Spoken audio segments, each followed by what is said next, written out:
The ocean heaves under a gray sky. A small boat rises and falls in the waves, its crew staring into the deep where a colossal shadow moves. It is a whale, longer than 60 feet, heavier than 100 tons. One flick of its tail could splinter the vessel like driftwood.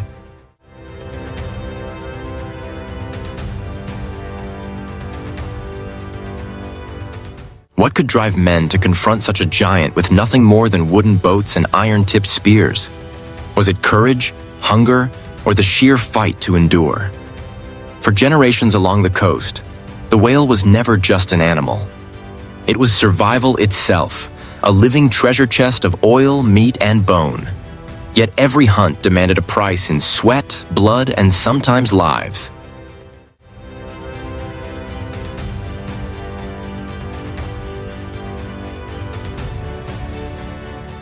This is not merely a tale of hunting.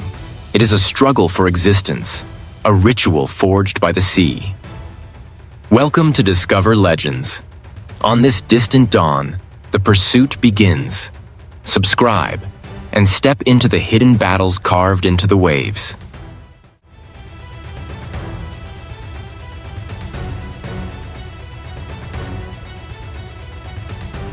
From the earliest days, the whale was more than prey. For coastal villages, it meant survival itself.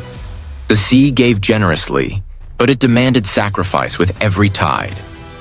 Salt stung the air, gulls screamed overhead, and men rowed out in boats no longer than 30 feet to face creatures weighing over 200,000 pounds.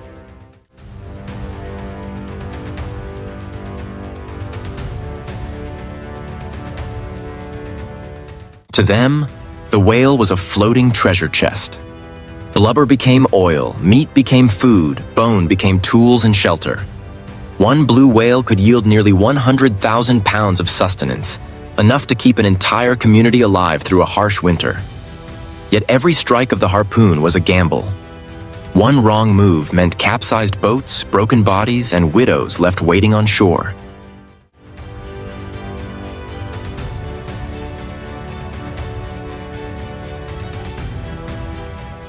In the 19th century, whaling reached its height.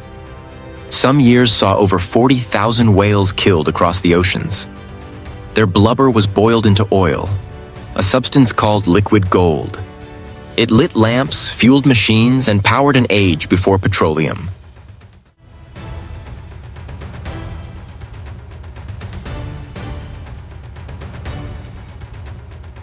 Men faced giants at sea, rowing wooden boats against creatures longer than 60 feet and weighing over 200,000 pounds.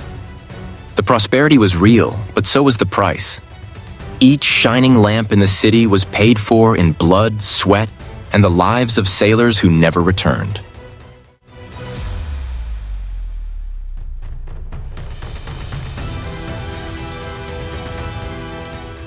Every voyage began with discipline. The ship's timbers were reinforced, ropes coiled neatly, and iron-tipped harpoons sharpened until they gleamed. Provisions were packed tight, and each man drilled his role until it became instinct. The air smelled of tar, salt, and anticipation.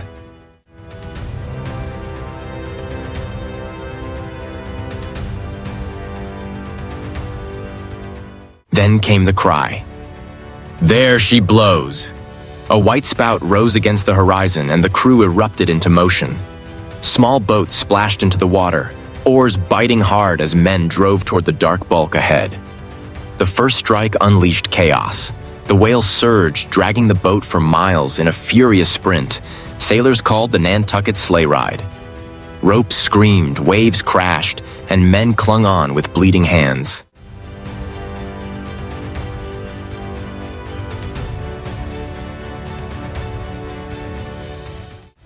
The battle was always uneven. A creature longer than 60 feet, weighing more than 200,000 pounds, against men no heavier than 180. Yet courage filled the gap where strength could not. Still, the risks were merciless. Boats capsized, bodies were broken. Many never returned.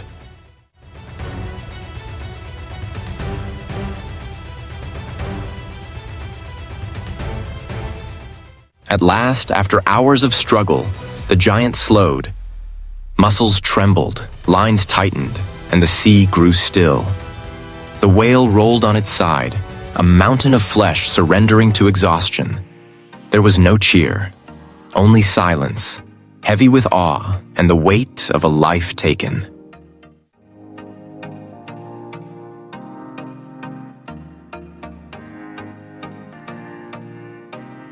Then the work began. Knives carved deep into blubber, thick slabs hauled onto deck. Iron pots roared with fire, smoke rising as fat melted into shimmering oil. The smell was sharp and greasy, clinging to skin and sails alike. That oil would soon burn in lamps thousands of miles away, turning darkness into light. But every drop carried the cost of sweat, blood, and broken backs.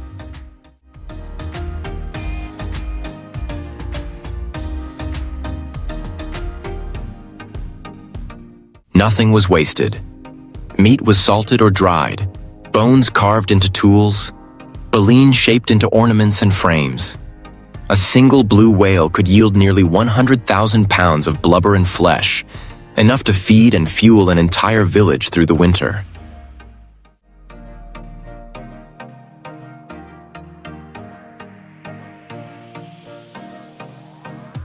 From battle to butchery, the whale's end marked both survival and sorrow, a reminder that life from the sea always demanded a price.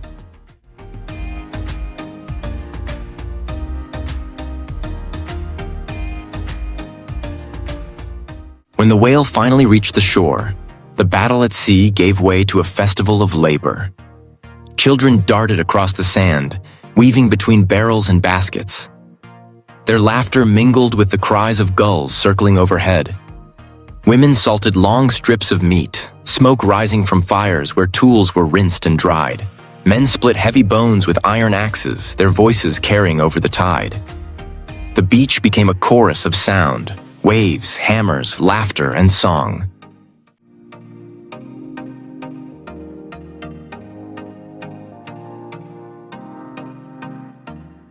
Fairness guided the sharing. Elders stood at the center, overseeing division with solemn care. Every family received a portion, whether they had sailed into danger or waited on land. The risks belonged to a few, but the reward was shared by all. This practice bound the village together, turning one life lost at sea into many lives sustained on shore.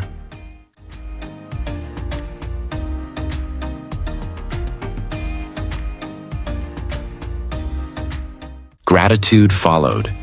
Makeshift altars rose on the sand. Prayers carried upward with smoke for the spirit of the whale and for the mercy of the ocean. In Japan, more than 100 shrines still honor whales as guardian gods. Here, faith and survival intertwined, reminding all that every gift from the sea demanded reverence.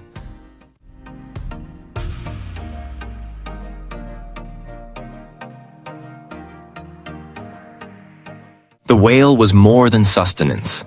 For generations, it stood as a teacher. It taught unity, courage, and humility in the face of a vast and merciless sea. A hunt could not be won by one man alone. Victory came only through rhythm, trust, and strength shared across the crew.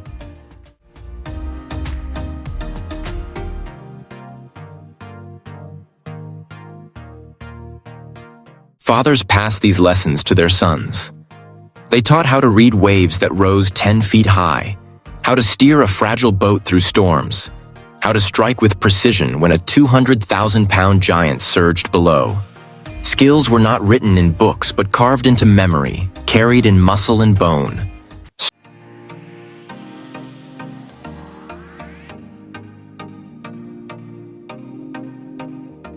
Stories followed the hunts home. Songs were sung by firelight. Legends retold the danger and the triumph, binding children to the voices of their elders.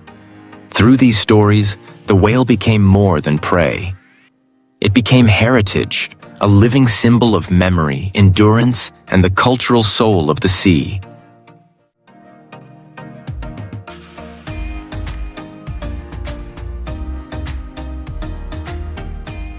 The whale once gave light, warmth, and life. Its oil burned in lamps, its flesh filled pantries, its bones shaped tools and homes. Yet nature holds limits. When pushed too far, the sea does not forgive. What once seemed endless can vanish, leaving silence where giants once swam.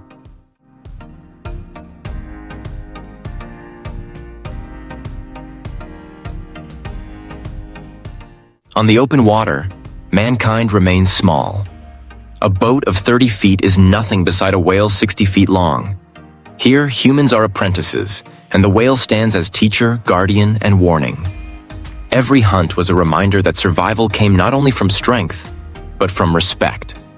So the question remains, will humanity honor the gift of the ocean before it is too late?